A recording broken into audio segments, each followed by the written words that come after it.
Izzy Young, who's the founder of the Folklore Center and put on the first concert of Bob Dylan in New York. Tuli is conducting the interview, and Izzy Young lives in Stockholm, and he's came to the United States to appear in a Bob Dylan movie, and on the way back from California, he's graced us with his presence here in New York and allowed us to do this interview. I hope you enjoy it. Yeah, exactly. I do too. So Jack Russell and his wife Minna, they came in, they were the first ones to come in on a new printing process. What was that called? A silk screen. They would go to Paris and buy a Picasso print or Matisse print, and then make a silk screen somewhere around here, and sell it for $10 a copy. Gee, I don't remember if they were paying royalties to Matisse or Picasso at the time. Well, I don't know either. Do you remember? I don't think Matisse remembers either. So that store was an example for me how to live. He would go and pick up 2,000 books on a Saturday and sell out the best books right away. And instead of storing the books where everybody else did on Fourth Day, he would have a sale. And his sales were great. And all the kids like you and me would buy books there. And then he started over again. No, he wasn't interested in holding books for 20 years. You know, the way they rate the bookshop. Right. So anyway, I was hanging around the Raven bookshop, no way of making a living, and I was sort of working there, not working there, and he would give me a book or two every time I went there and help me order books from libraries. So in 1955, I started putting out catalogs, and I did something very brilliant. I would get the books in print, and there would be a pamphlet published by University of Oklahoma Press in 1911 on folk songs and dances on Oklahoma streets. And then I'd find another magazine from Idaho State Library would have a pamphlet for 20 cents, from 1923. And I would order these books, 10 copies, and I'd get a bill for $1.50, which I paid most of the time. And then these little pamphlets I would sell for $10 in my catalog, because everyone assumed they were out of print. So if I continued putting out... That was sort of capitalism as opposed to communism. But go on. But you saw I was against communism. Anyway, he moves to 752 Broadway, which is across the street from Wanamaker's, the old Wanamaker's. And now I walk down. When I walk down that street, nobody ever walked down there to the place. Who moved? Oh, Raven Bookshop. Oh, actually, I thought they were. I only know them on Fourth Avenue. Well, he moved later on. Yeah. And if you want to know the history of the time, he had a 5-story building that he was in. And he had a chance to buy the building. I'm sure you've heard the story before. He had a chance to buy the building for $5,000. Yeah, well, everyone has a story like that. And if he bought that building, I told him he was crazy. There would be 6 booksellers having a floor each on that. Yeah. That would still be, that could live. And he didn't have the $1,000 to put down. On 6th Avenue, they wanted $90,000 for the building, and I said, my God, how much is the Empire State Building worth? That was before, the inflated price. Yeah, well, Shalom Aleichem once said, only a quarter. And if you don't have a quarter... Listen, my father was so religious, he told us, Yeah. that in Poland on a Shabbos, he would find a kopeck on the street and not pick it up, and he would push some dirt over it. Were you allowed to do that? I don't know. He should have gotten a reading from the rabbi, chief rabbi, I think. He probably, the rabbi would have told him you could do that, but you have to give half of it to the rabbi or to the shul. All right, so you opened your own store then. Okay, here's what happened. So did the book... Wait. I'm selling scholarly books by mail. Yeah. Where did you advertise? Where did you advertise? I have a very sad note in my notebook. I took ads for 3 weeks in the Nation, opening up, library sales, folk music books. And you didn't get one reply. How did you know that? Because I've done the same thing. I didn't get it, so I should have figured out, hey, maybe there's not a big market. So I'm in his office on 752 Broadway. Now I walk down Broadway, and it's $1 billion operations there. I was hip before my time, and then it wasn't hip to be on Broadway at 8th Street at that time. So there was a Pangloss bookshop on MacDougal Street. I know that. Where I used to buy books. He was the center for stolen art books in the East Coast. He moved there. He's still in Cambridge. He's in Cambridge. Yeah. And suddenly I So find... is that next to your store? No, that was... That's a very libelous You thing bought you his just store? said. Oh, he moved. He Wow, moved. then I knew. Then I was there when you opened up your store. Of course. I don't remember. Can you tell me? So what year was that? Wait, this is March, April 57. So I get wind. You know, the only reason I knew MacDougal Street before then was I used to see Joe Gould getting free meals at Minetta Lane. And Gypsy, what was her name? Remember that woman? Yeah, at the Minetta Bar. Yeah. Romany Marie. Yes, she was still around. She was still around. I lived in her apartment on the 8th Did Street. she have a cafe or something? They had the teacup room or something. They The still sign is have still that? there on 6th Avenue. On one of the buildings. I got to show it Really? to you. 6th Avenue and where? Where they play basketball, near where they play basketball. This guy grew up in the village. So, my first village experience was seeing Maxwell Bonham being kicked out of a bar, whatever the bar was called. And I didn't understand it. How could guys stand up and drink? That was like a Christian experience for me. Going to bars where people stand up at the bar. That was Christian for me. He says, I got a right to my life, he said as he was bowling down the ground. Anyway, I wanted to be on MacDougal Street. Pangloss was open. Was for sale. He gave me I got $1,000 because my brother or my brother's friend, Howie Shulman, another guy, forced me to buy an insurance policy. He says, you're going to need this policy when you retire. So I got $1,000 out of it, the value at that time. And I bought the store. I got an empty store plus about 1,000 books, which told me were worth 25 cents. For the next 2 years, everybody that was selling stolen art books, 3 copies at a time, was coming to me to sell them. So that was the center goal. Yeah, stealing from a publisher is probably a virtuous act. What do you think the rabbi would say? He has so many of them. What does he need all of them? Except the problem is, like Strand, Same copy. at Strand Books last year, they had a new book that came out. The published price was $30. They were selling it for $15. And the publisher actually happened to walk into the Strand. And the book was being sold, Oscar, for $15 instead of $30, 2 weeks before the book came out. And they asked the guy, where'd you get the books from? I don't know. I don't know. And they sued him for a lot of money. Why? They call that overruns today. Overrun. Made specifically for the trade. Well, there are other stores, other bookstores, where they lose, the guy tells you, I lose $5 on every book I sell. How can you afford to do that? Yeah. Big turnover. You never heard that one? Okay, so with the store, So I open the store, Yeah. and the store becomes a legend in one single day. And here I am, a total schmuck, opening a store in MacDougal Street with ballads and songs from Ohio, ballads and songs from New England, ballads How and many songs titles and did you dances from North Carolina. How many titles did you have? I had about 600 titles. And if I sold one in that store, except I got a few customers at that time. My brother got some tips out of it, in fact. Just around the time when I was moving, when I still was having catalogs, Burl Ives bought $600 worth of books, so Oscar delivered it, got a $5 tip. Where did he live then? In New York? West End Avenue. West End Avenue. It's a good folk place. And then he delivered books for Belafonte, and he got a $5 tip.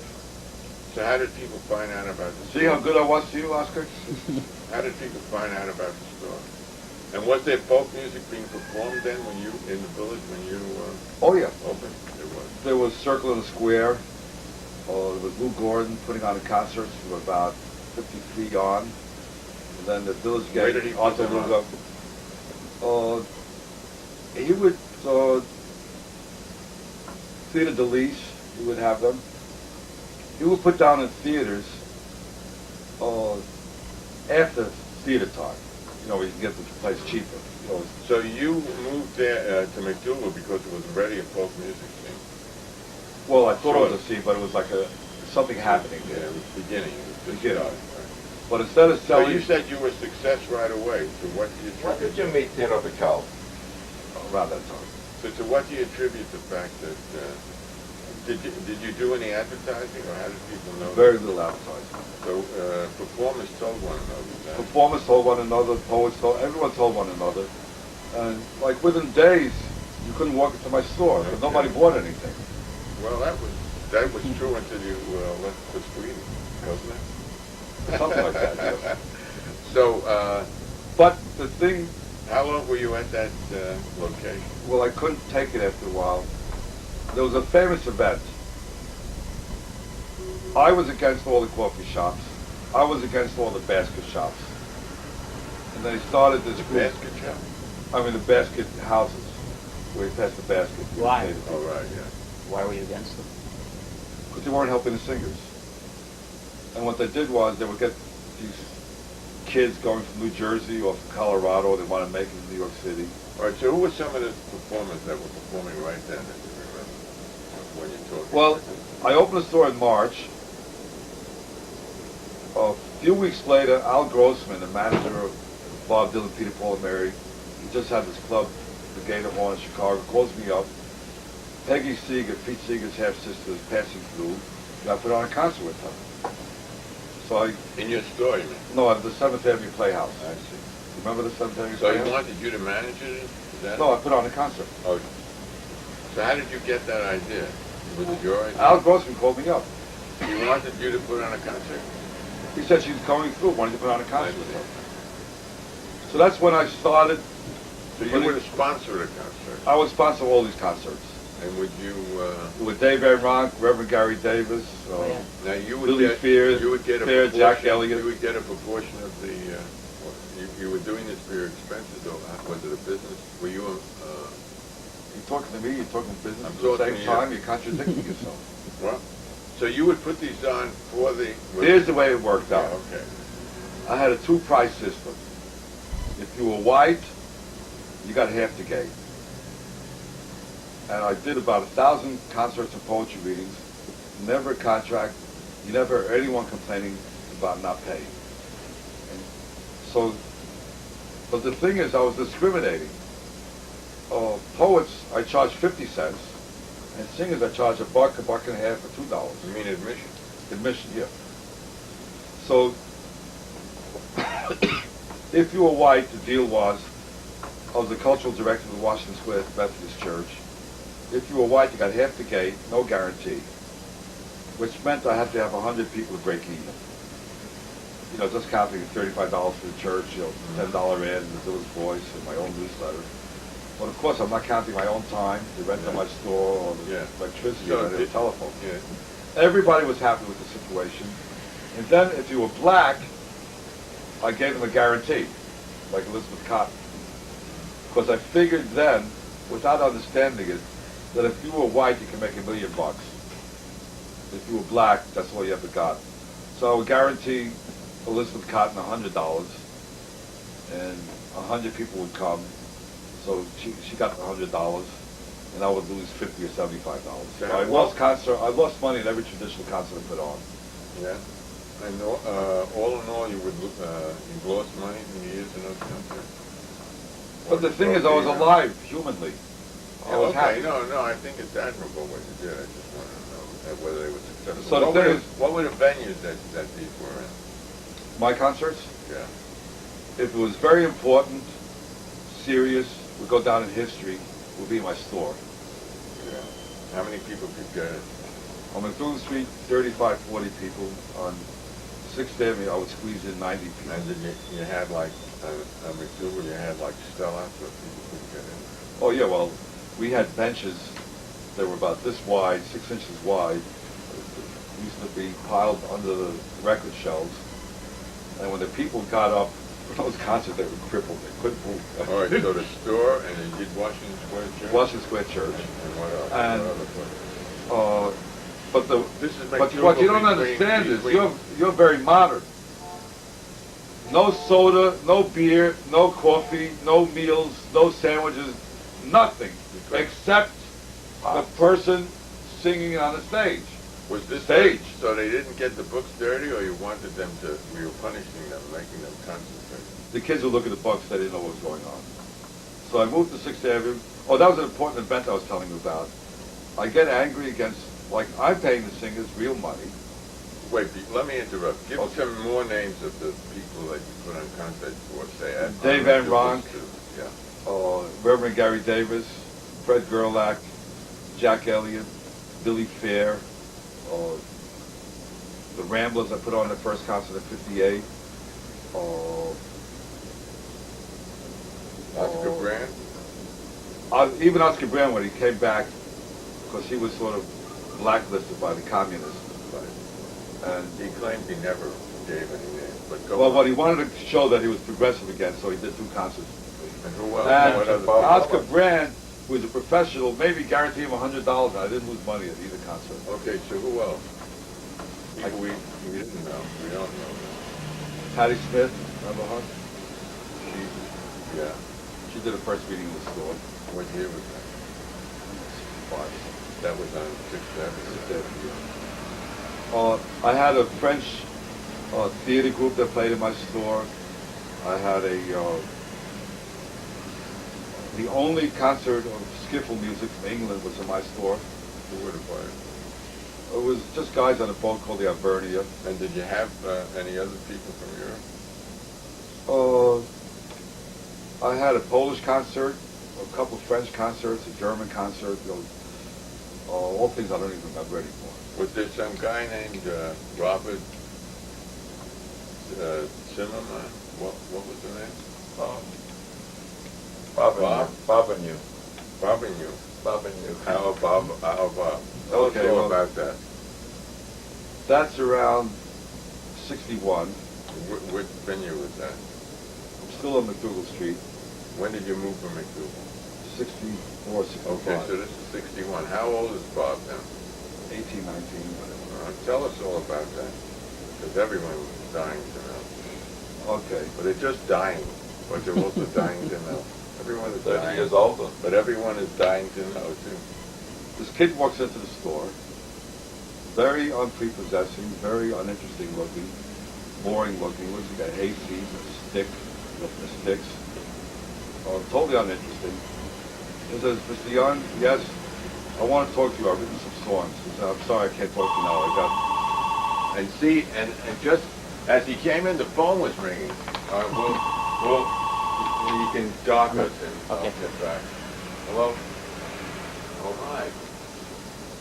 Good. I'm interviewing Izzy Young here at Folklore Center. How you doing? Was the concert on you? I grew up in the village, and I was now? a young folk music what are you enthusiast, doing? and a lot of things that you said, it's true in my own life. Andy, I'm 43. Andy, Yeah. wow. Yeah, I know. Clean living, and as I used to tell my friends, when in the 60s, when everybody was doing LSD every day, I only did LSD Mondays, Wednesdays, and Fridays. All right. I took LSD probably 3 helped. times in my life. To take it one more time, you have to pay me a lot of money. Yeah. Izzy, when you go off this Bob Dylan bit, you're going to have a long segment there. What about, maybe. did all the country do things for you last Well, that's Yeah, later on. good. Okay, very good. All right, sweet. But Theater of Mikel was a big attraction there. All right, yeah. How much later was that? Around that time. All right, I'll get We'll in. get to it. But all those guys were my heroes since I was about 10 years old. And I've known all about them. Listen, you asked me about Folk City. I started Folk City. Yeah, I was going to ask you about that. As a matter of fact, I met Roger McGuinn. Don't talk this good part. Don't talk, don't say a word.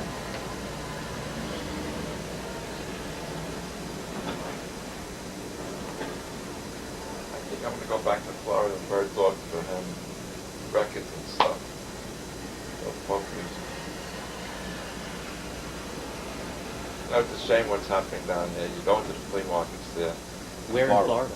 Fort Lauderdale, Uh-huh. and you got one of the biggest flea markets at Sunrise, they call it. Kupferberg. And you see records, you know. Somebody folks out in the soda here. As opposed to throwing them out, you know, they put them out for dimes, for quarters, for dollars, whatever, and then I brought home some nice records for you. But, He's getting dressed. He'll be out in a second. So, No, it's here. how did you sleep? Was it raining? Is it still What, raining? what do you sell? Yeah, there's a hurricane watch and there's even a tornado watch today until 4 o'clock. So you might Eating good? be here at a historic time if there's actually a tornado. And how many bands? Are there a lot of bands there? I was selling antiques, Yeah. jewelry, coins, you know, anything good Also, that I could get my the only good music stuff. was today. And I was basically like my brother. I didn't The Last Poets, Central Park. charge, you know, the crazy prices, you know. Oh. The only time I had to charge Wanna money say hello was to at Izzy? the Madison Square Garden a couple of years. All right, here comes Andy. Hi. Because I started out selling antique scientific instruments, telescopes, and literature, astronomy literature. And, I've done some auctions at Christie's, and Really? I did restorations of telescopes and antique scientific instrument stuff. I worked for a long time as a machinist for physicists and inventors in NYU in the physics department and different universities. So they would give me like old equipment that they didn't want and all of that. So Okay, back to work. Back okay. to work. All right, so where? What was I hold saying? on. All right, so this. Are we on? You're on. So the strange young man would come in and you told him. Yeah, but the thing is, there are a lot of strange young men and women coming at the time. People coming in constantly. So this kid comes in and he says, Izzy or Mr. Young or whatever says, I'd like to see some of my songs. I'm very busy now. I have 2 customers. Somebody's buying a pick and somebody's buying a string. 2 customers for the day. But there's a lot of kids in the store. You know, the store's packed, but I'm not selling anything. And that's the difference between me and Barnes & Noble. Barnes & Noble is a better operation than me. They do make go, Seaside Bookshop. Because in these shops they were fabulous shops. We wanted somebody to buy something sometime. Remember that concept? Well, I You don't remember that? No. You don't remember that? Water anymore, I think. Yeah. And he's so pissed off that Briggs didn't give you the money for all the pamphlets of yours he took. How do you know that story? I've been around. So we're all little capitalists. Get it, Oscar? We're all... Well, that was Try to my sell a own little product. magazine. That was my own product. That's a little different. So he comes in the next day, and it's also a pile of people there. And then the third day he comes in like 11 o'clock, 12 o'clock when I'm opening the store. So then we sit in the back, and I really don't remember the song anymore. I mean, I don't remember which songs, but Was they the were original song or the original song. They were fabulous. Yeah. It really hit me right away. And not only that, I would keep notebooks of all the people that came in the store, what they said. You know, Jack Holzman would come in, Electra record, Tuli would come in, Tuli said this. And now nobody wants me to republish these notebooks because they don't remember these things they said to me. And he's playing these songs and I'm making everybody listen to this kid, who I didn't know anything about. I think at the time I met him, he was already called Dylan. And so the first thing I do is take him up to the halfway communist, halfway house, sing out, which was people's songs, comedy fun, working together with Moe Asch, who was a radical from the 40s, putting out labor song records. I take Bob Dylan up there, and I'm not the kind of person who takes people up every day. I don't call up like the way Maynard Solomon, I got a great act for you, I got a great act for you. I went up to Moe Asch twice in my life, one with Bob Dylan and one with his 2 Swedish fiddlers. And he told me that the Swedish, there's no such thing as poker in Sweden, so that was lesson number 58 in my horrible life. And I take him up, Moe Asch and Erwin Silver just kick him out and talk to him. So he writes in my notebook that, God, I can't believe they kicked me out. So I I thought Izzy took me to the wrong place, and he looked in the door and said, "Sing out on the door." Pete Seeger, all these other people. And they kicked him out. 46th Street. So Izzy Young doesn't stop. So I'm his unpaid agent. And I take him, I call up Oscar Brand, who still has his program on WNYC for the last 85 years. Non-stop Sundays. Oscar, there's a great kid here, you got to record him. You know how many times I call up Oscar in 20 years in New York City? Yeah. Once. In other words, when I call up somebody, they listen. So we go over to his studio on Sullivan Street, and he does a program, and it was really lousy. I couldn't make out any of the words, muffled. But to this day, Oscar Brand brags about that first program. Was it recorded? It was recorded, yeah. Now, of course, it's an underground tape by this time. And then I take him up to Vanguard Records, Maynard Solomon, and they turn him down. So Oscar Brand, what did you want Oscar to do? Just to hear him? No, just to play on the radio so people could hear him. Oh, on the radio, right. Oh, you mean he was on NYC then? Yeah, he was on NYC, yeah. But it was recorded on Sullivan Street. And then I take him up to Vanguard Records, and Vanguard Records turns him down right away. Wouldn't even talk to him. And who was the... Maynard Solomon. Maynard, right. Yeah, the one who wrote the big book on Mozart a couple of years ago. It's supposed to be a terrific book. He didn't have the cafe or go-go. No, that shit. Yeah, okay. No, that stuff. Another song. And I meet him 10 years later. He says, "How come you never recorded Bob Dylan?" He said, "Listen, Vanguard Records, we don't record freaks. Yeah. So don't buy all those phony folk rock groups he was putting out."